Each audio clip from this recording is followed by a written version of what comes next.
So we're just going to do a quick round of intros. I'm sure definitely know Chris, but my name is Jing. I work on the marketing side for Star Wars. And Chris from design. Yeah. So we'll dive right in so we can get through as many questions as possible. And again, I appreciate everyone for joining in. So Laughing Place, Mike. Great. Hi guys. Can you hear me? Yeah. Yeah. Oh, great. So I guess we'll start off. I wonder if you could just go through the most popular items from the Star Wars line for the holiday season. Which items have been received the best? Which items are selling the best? And which do you personally wish to highlight that are available right now? Wow, Mike. Giving us the floor to talk about all thank you so much. So yeah, I mean, there's so many great figures that are like hitting shelves right about now. Like the N1, for example, was pre-ordered a while ago, but it's hitting shelves now. It's an amazing vehicle. I think the fan community knows about that well. Chris designed it, and I love that. I love the mini Grogu in there with his shift knob. It's just Tapping so on the cute. glass. Yeah. Tapping, just so cute.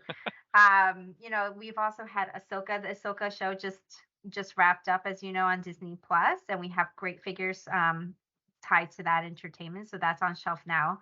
And then for us, another item that like really hit was the Star Killer. That was also an amazing figure for Black Series from gaming as well. So that was a great one to have out there. And of course, like, I like to highlight it because I think they're so fun, but the holiday figures are just great stocking stuffers for this time of year.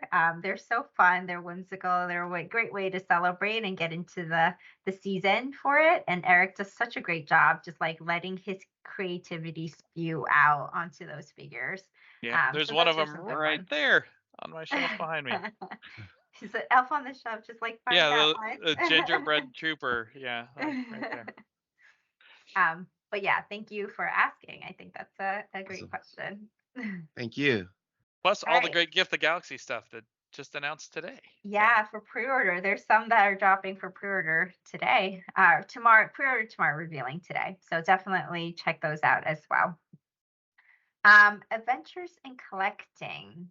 Eric. Hey guys, can you hear me okay? yeah. Yeah. Awesome. So the release of the Life Day Chewbacca in the Vintage Collection was something that I think the community never thought would ever be possible. How did the official recognition of that holiday special kind of come to the table? And if you could just kind of tell us how that toy kind of came into existence. Well, I would say the principal driver on that one was the parks. Like now that we have Galaxy's Edge and there is a Life Day celebration that happens in the parks, that was probably the final push. But it's been in books and comics and parks for a while.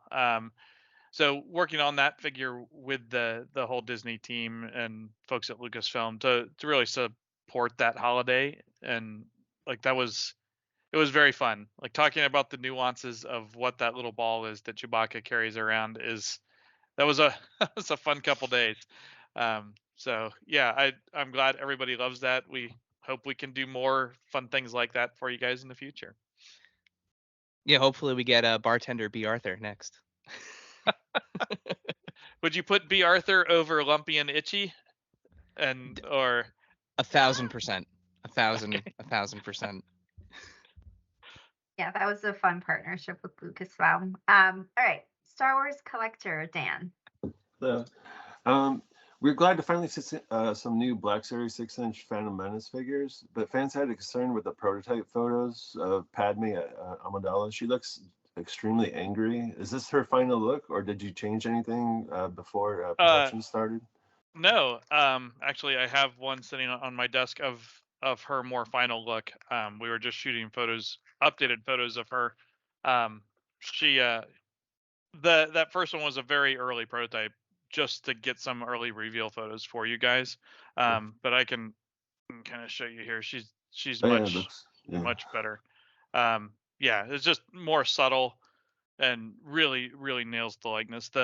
Super happy with how this one's turned out. So we'll have better photos of that for you guys. But that was that was just a case of trying to get info out as fast as we Yeah. can for you guys, and sometimes that's with early or in progress things. So Oh, cool. Appreciate it.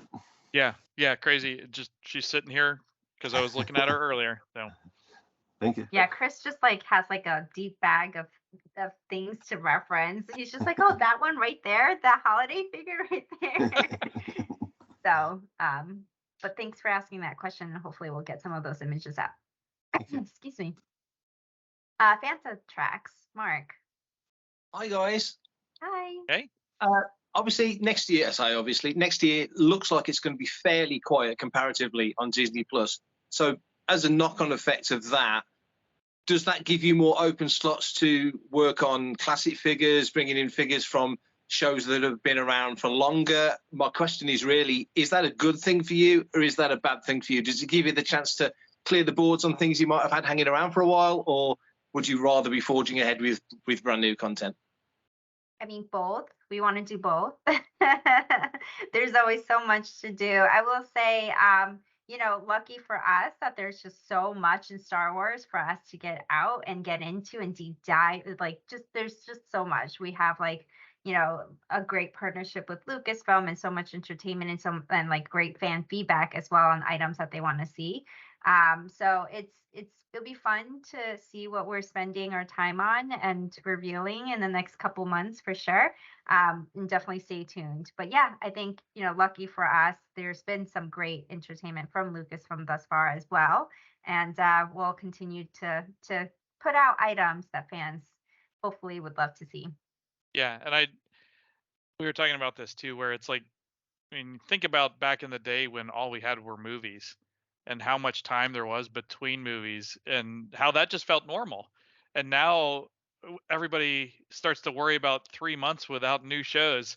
Like that's a magical time to live in when that's the kind of mindset we're in. So I think it will be fun, like Jing said, for you guys to see what we've got cooking.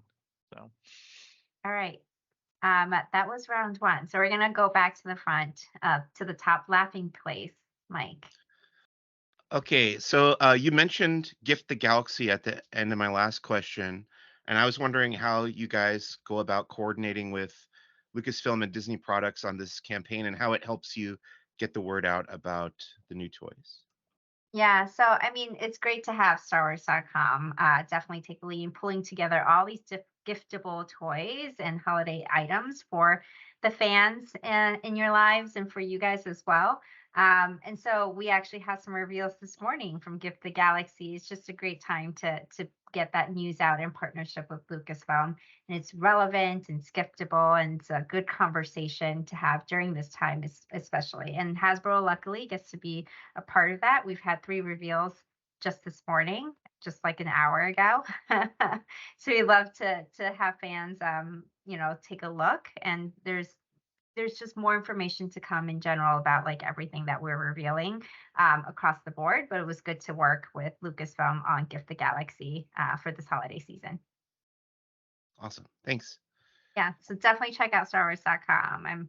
If you guys haven't seen what we have cooking, it's a lot of prequel stuff in celebration of the anniversary next year that we're celebrating, as everyone knows. So cool. All right, moving on. Adventures in collecting. All right, so a figure that's seen quite a few releases, both across the vintage collection and the Black Series, being the Mandalorian himself, Din Djarin. The past few releases for the vintage collection, he's kind of featured those old style hips. Was just curious that if there's any intention to kind of get him that updated new articulation that we're seeing on a lot of the new vintage collection figures. yeah, it's a good idea. We certainly heard the request, and it is in our heads for future versions of him. Nothing to talk about right now, but yeah, it's in our heads. So And if I could just kind of follow up on that just sure. a second with kind of those articulation changes. When do you guys kind of start to plan that in the pipeline? Because those new hips have now been out for quite a bit, and there's been a few Din Djarin releases since then. Like when like when do you gauge it's the right time to kind of update that part of the figure? A lot of that would be about what's needed for the figure that's coming. I mean, like when we did the Razor Crest as an example, on the Mandalorian figure that we had done to that point, he had a plastic cape, so it was hard for him to sit down. So in that case, it made sense to go with a soft goods cape, and that was an update. Articulation's much the same way. If he would need that sort of update for that figure specifically, or if like we've done those hips for somebody that works with him, and then we're bringing out a new release of him, like those sort of things would come into play.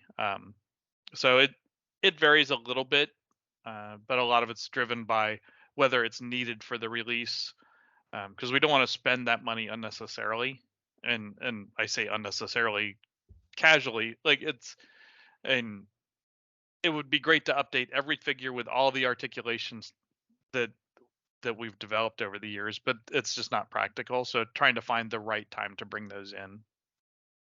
Got it. Thank you. Yeah. Star Wars collector Dan. The Fan Channel Black Series Darth Sidious pipeline reveal, is it going to be a single figure or a deluxe set like the Amazon set with the deluxe Emperor Palpatine and throne? And if it is a deluxe set, is it going to include a chair or throne or interchangeable heads? It's just a single figure release for that that particular For that one. one. Yeah. Okay. Thank you. Yep. You, Fantha Tracks, Mark. HasLab question, hopefully not too contentious.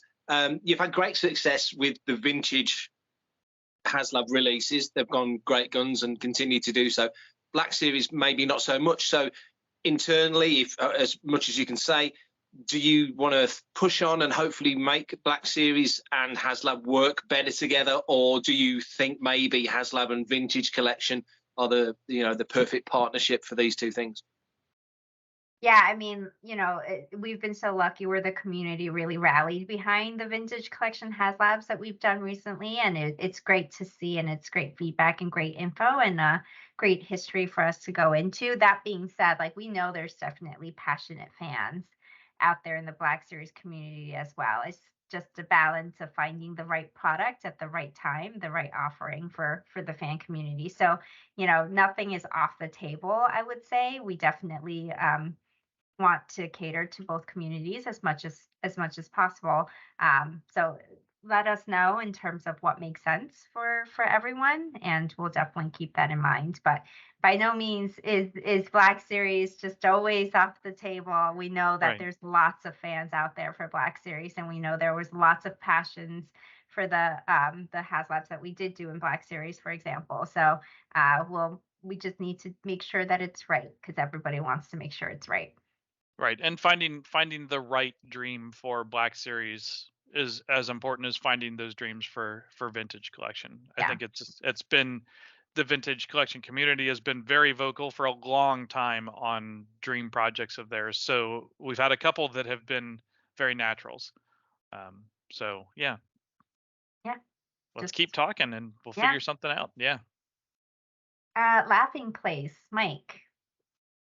Okay, regarding the Clone Trooper announcements from a couple weeks ago, can you, kind of a two-part question here, can you talk about how these would make good kind of troop builder figures, and then on the opposite side, what makes each of these figures unique on their own? Well, yeah, for those the Vintage Collection releases, the new pack offers clones that use the latest, more articulated clone body that we've done, but they also have a great new updated helmet design. So we saw some comments on a previous helmet of those. We went back and tweaked it. These have that update. They are non-removable helmets on these. So we're able to do a very in-scale approach on the Vintage Collection ones. So great stuff that way. For the announcements for Black Series, it's very much the same sort of thing. It's the new body of the Clone Trooper, so a way to get those out for people again to get more of those in the collection and really build those troops up. Awesome, thanks. Yeah. Thank you. Adventures in Collecting, Eric. So, in previous conversations with the team, you guys have mentioned that you're committed to world building for the vintage collection with play sets and vehicles, but we haven't had an announcement for any play sets since that Endor bunker. Can we expect more play sets in 2024? And if so, tell us a little bit about how you go about selecting which environments to pull these play sets from. Yeah, so I would say, we can't talk about anything that has to reveal, as you know, but playsets is absolutely not off the table, especially for the vintage collection where we know that world building is so important to the community. So it's just stay tuned in terms of like what could potentially come down the pipeline, and could be announced in the future. In terms of where we pull from, it's a mix of different things. It's the same thing as what we do for figures in terms of like what's in demand, what are the community telling us that they want to see, what could show up on screen, is it relevant, like Mandalorian during Mando season 3, things like that, like just what makes sense for that moment, what makes sense for the community, and balancing that for when we can get it out in time. So all of that comes into mind. So for the vintage collection, it could be new or older entertainment. Nothing's really off the table. Yeah, and I think we've seen some stuff that works. It's nice to kind of understand the world a little bit when we do one of those, so that you know how those play sets fit into a larger world, and we can build out elements around it to support that. I mean, like we did with the bunker and Return of the Jedi, we had a lot of other world building stuff that kind of supported that and built kind of a whole scene. So I think that's important too, and to kind of understand and have those other elements to help inform that. Yeah, and I mean, some of the modular nature of the play sets you guys have done in the past have been really great. Like especially like the Tantive 4 hallway. I mean, that Yeah. thing is just awesome because you can flip it around and turn it into different things, Yep. and it kind of just becomes one of those like Star Wars dioramas. It doesn't Yeah, necessarily it's need to be that ship. that particular one that's our cornerstone of what we compare all of our play sets to, is can it fulfill the same sort of promise that one did. Yeah. So yeah. I mean, Emily did a great job with that, and I think it was so fun to be able to build a modularity in for that one specifically. So, yeah, it's good to hear feedback, and it's good to hear from the community what they want to see, but it's definitely not off the table in terms of what we can do more of in the future. Awesome. Yeah. Would love an Imperial version of that. Just some Imperial hallways. Call it, Star Destroyer interior or something. Yeah, it'd be really cool. Thank Cool. you. Thanks for the feedback. All right, Star Wars collector Dan.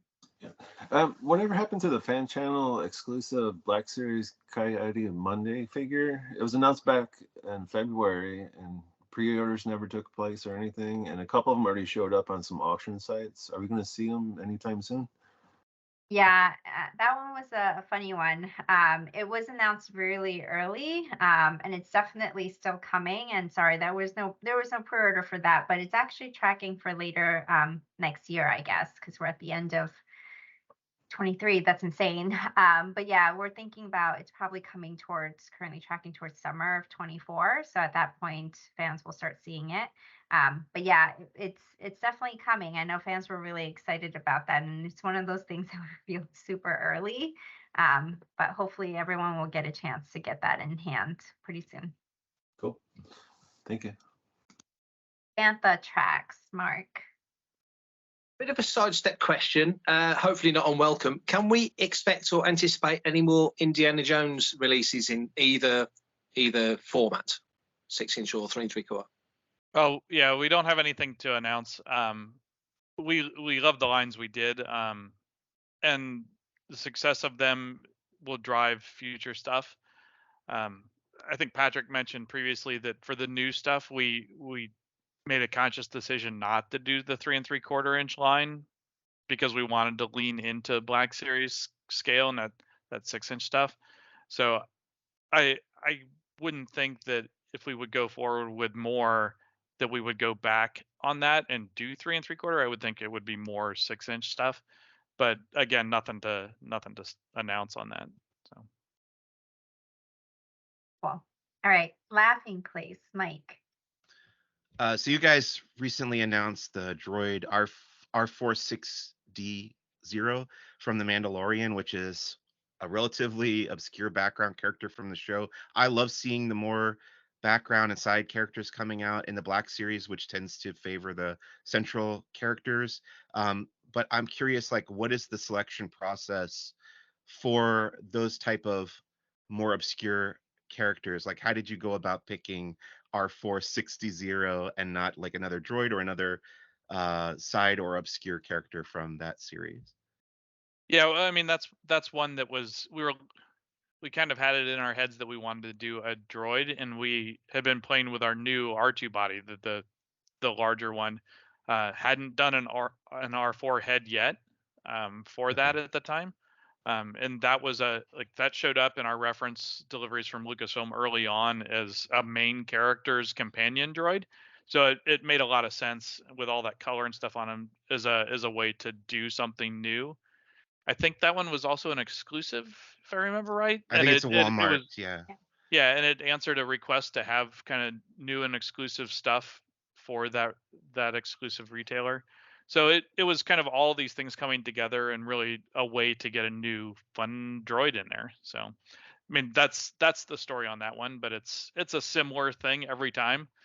Yeah. We're always Okay. trying to weave the perfect tapestry of answering a retailer's request, answering fan requests, working with the reference we have, and building things to just make a more complete kind of offering for everybody. Great. Love to see more supporting characters. Yeah, that was a fun one. Adventures in collecting, Eric.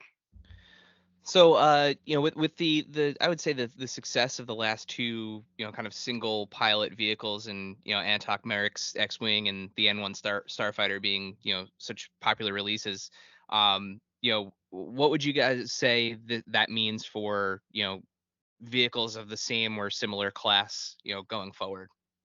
Well, I think it's a safe presumption that we will continue doing vehicles. Um, the specifics of that we'll get into as we have more to reveal. But yeah, I mean, vehicles are and will continue, I suspect, to be a large part of any Star Wars show. So, I mean, happy to play in that world. I love it. It's one of my own passions. I get to work on those things. So, yeah, really delivering that kind of detail and continuing the legacy of former designers from Kenner, like Mark and others in those vehicles is really important to us. And without kind of spoiling anything, what's your favorite vehicle? Like, if you could snap your fingers and work on a Star Wars vehicle tomorrow, what would it be? Things that I haven't worked on. Yeah, yeah, I think as a dream thing for me would be a sandcrawler. Figuring out how to do a sandcrawler that is remotely approachable for everybody would be fun. But I personally just love the construction of that and kind of the background of it. But I, all the vehicles I've gotten to work on, the N1 was a blast. I mean, Razor Crest, the Ghost, like those things are just those. Any one of those is a once in a career sort of thing, and then it has just been the continual rhythm of those things, thanks to the great shows we're getting. So yeah, I mean, I've already done my dream projects. I get to continue doing more. that's awesome. And I'm sure it's amazing getting to work with like all the reference materials and like seeing kind of the guts and nuts and bolts and stuff from Lucasfilm. It's just, the vehicle lore is just so awesome. Yeah, agreed. Yeah. You guys are playing to Chris's tune because as the designer for those vehicles, like it's good to see the success for the N1, for example, and like Razor Crest goes, all of those, because it's definitely hugely important. There you go. Actually, I have one too, sitting back there. And Chris is probably like here. Oh, mine's up top. You got to go higher to get that one. That's up there. I'm a vehicle nut. Next to I my love it. AT-AT. Yeah. Yeah, it gives you all that room to play with, like making fun things in the walls and things like that. Anyways, Star Wars collector, Dan. I think you guys touched on the subject before about the oversized vintage collection helmets on Troopers and Mandalorians. Are you guys going to give up on the removable helmets and just have interchangeable heads? No, it's not going to be one or the other. I mean, both are viable options for going forward. And I know it's a passionate discussion, and everybody on both sides of the fence thinks their way is the perfect way. Yeah. So we don't want to say like one way is right and one way is wrong. I mean, we love both, and they just have different play and posability and all of those sorts of things. So we'll continue to do both, I would say. And sometimes we'll prioritize a removable helmet versus a swappable, but it's not a hard and fast line one way or the other. Okay. Thanks. Yeah. Yeah, and it's a really passionate discussion in the community. So I think definitely like continue to let us know what the fans want to see, because we definitely want to hear about it as well from you guys. Yeah. Fantha Tracks. Mark. Recently, recently you've had some packaging changes. So presumably, and it is a presumption, those figures that were released, let's say without plastic packaging at all, will get re-released in the future for new collectors to purchase and such. But people who've bought them before, will there be any deco changes? Will there be any accessories added, basically to make it, and I'm waggling the air quotes, worth those collectors' while to buy it again? Because of course collectors want to have every iteration and every version. We know this, but are there any additional little sweeteners in there that makes it really very much worth their while? Well, there's no specific plans to just go back and anything that was released without plastic to re-release. Re-releases are part of what we do, though. Generally speaking, those would just be a straight pack refresh into the new style package without those additions. But I think it's good thinking, and we like to find reasons for those things to be a meaningful purchase for people. So, like you were saying, accessories, we don't want to just throw in an accessory, because that feels like asking somebody to buy a figure to get an accessory. That feels weird too. But finding a way to make new releases of those characters meaningful to people is really the key to that, or making something that's hard to get more accessible for people. So those are the kind of concerns. And if, like I was saying, if we would release a figure that came out only in plastic free package, it would now get the update into the current style packaging, but there's not a plan to just go back and redo all of those figures. I hope that answers the questions. Did I get them? It does. It's an awkward question, but one of our readers put it in, so I thought I'd throw it out there. Yeah, no, it's good. Thank you for asking it. All right, Laughing Place, Mike. Can you guys talk about the Holocom collection? How do you feel that that's been received? And is there anything you'd like to highlight about that series that maybe people don't realize? Yeah, Jing, you were starting to talk. I don't want to jump on. It's fine. It's like it's a new execution that we thought would be like super fun to do, because it's like so key to Star Wars lore too, those holocoms. So we're always looking for opportunities like that. Chris, do you want to add in anything? Yeah, and I think it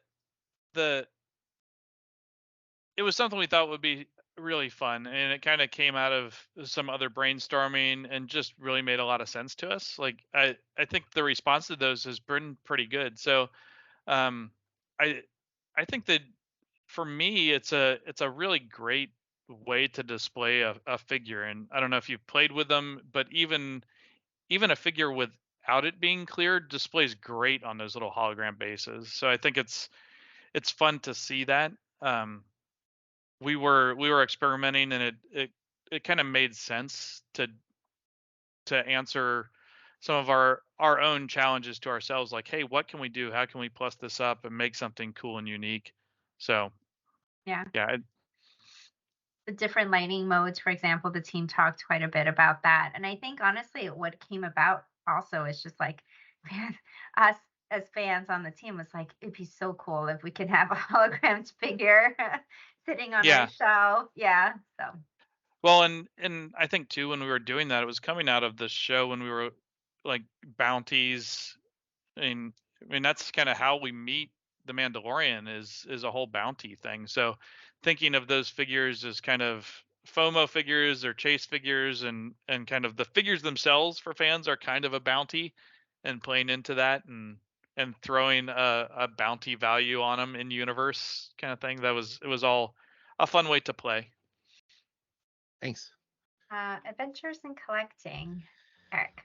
So before I get to, I had a fun holiday question for you guys, but something just kind of popped into my feed from some of our followers. So if you don't mind, if I ask one question that wasn't on my list, and it involves two of the new Black Series releases, so the Shin Hati and Balin Skull figures. A lot of people are concerned about kind of the height discrepancy with those. If you could just, in the design process, how do you guys determine when you're, designing these figures, how they kind of scale to the talent or the actor's height in real life?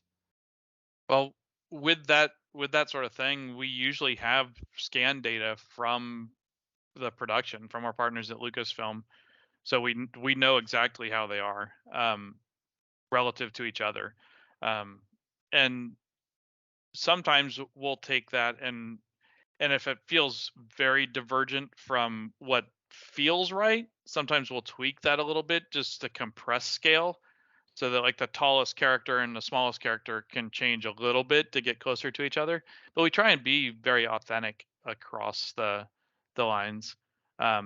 TVC, just because of the nature of its scale in general, tends to see a little more compression. But even there, we're trying to be pretty good. It's not like the old days of Kenner where there wasn't scale reference and you saw a picture and kind of guessed at how big something was. I mean, classic is Snaggletooth from the original Kenner line. And thankfully, for so many reasons, we are gone from a day where we get 2 photos of a character's mask and that's it. Now we have a wealth of info to work from, and sometimes like we get reference images of characters standing next to a height stick, so we can tell that. We get scan data in most cases of the actors on set in costume. So all that kind of comes together to really develop the scale. Yeah, I guess also, Eric, to answer that question is we have all these references for sure, like that, sometimes are early, sometimes, whatever it is in the process. But if there's feedback on specific items, like, we'd love to, in general, we hear about them, and we definitely also just pay attention and keep in mind for the future as well. Yeah. Thank you, guys. And I'll preface all of those comments by saying we are human and we will make mistakes. Please call us on it and let us know, and we will do what we can to fix things. So yeah, we have more info and more ability to make less mistakes than ever, but like I said, we're human, we make mistakes. So Star Wars collector. Yeah. The re-release, the Black Series Clone Commander Bly figure, did you guys fix the paint up on his chin? That figure is just a straight re-release, so it'll be the same as the previous versions without that detail. That was something that the team just missed years ago, and we're aware of it. But that's one that, to Mark's earlier question about re-releases and that sort of thing, it didn't feel like a meaningful update, but it was making that figure available again to people who didn't get him the first time. So not wanting to making that change and then feeling like people would have to buy a second version of that figure felt a little too close to the edge. So bringing him back out as he was felt like the more right call there. But we'll look at that for future stuff. Cool. Thank you. Yeah. Fantha Tracks, Mark. I've got a retro collection question, but it's a bit of a vanilla question. But as we've been talking, another kind of questions come to mind.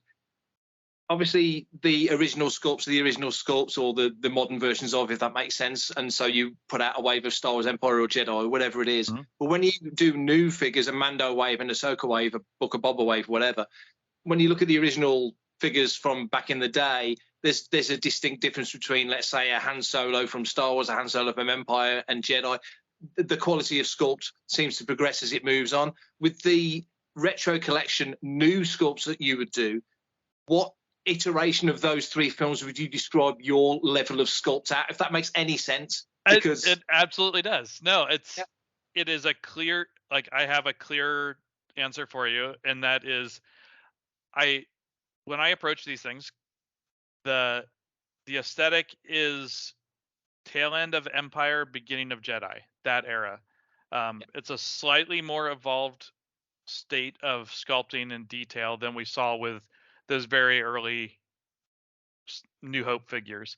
But I feel like at the end of like the Power of the Force stuff, it got very far into stuff that it was a more modern figure, and I feel like it, not that, I mean, it's still classic Kenner, but it's not as core classic Kenner in my head. So my direction has been, as I'm working on those, to look at that kind of late Empire era stuff. And I think there'll be figure examples that I'll play with from earlier or later to try and push things a little bit, and like, oh, hey, well, technically we can do this and we can do that. I think you guys will see on the episode 1 figures that just came out today, the images of, we did some of that stuff where the battle droid in there has thinner legs, and we've done some stuff on him that is more reminiscent of like Eve 99 and some of the later figures. But that's part of that's just because the like, we didn't want to get him so stylized. We wanted him to still feel kind of right. So it's just kind of having the knowledge of all that stuff and navigating the pathway and picking apples off the right trees as we go. brilliant. Great. All right. Thank you, everyone. I think those are the questions from everyone. I will say that if you haven't already, go to StarWars.com and check out the new Gift the Galaxy reveals from earlier today. They're so fun and they're a great celebration to the prequels. But yeah, from there, thank you again for spending time with us. And we love to talk Star Wars, and having an opportunity to do it with you guys right before the holidays is definitely a treat. So for everyone out there, whatever you're doing, happy holidays. And we definitely hope to talk to you soon in the new year. Thank you so much, guys. Yeah. Thank you. Thanks, guys. Yeah. Thanks, Thank you everyone. guys. Always fun. See you guys. Thank you. Right, bye.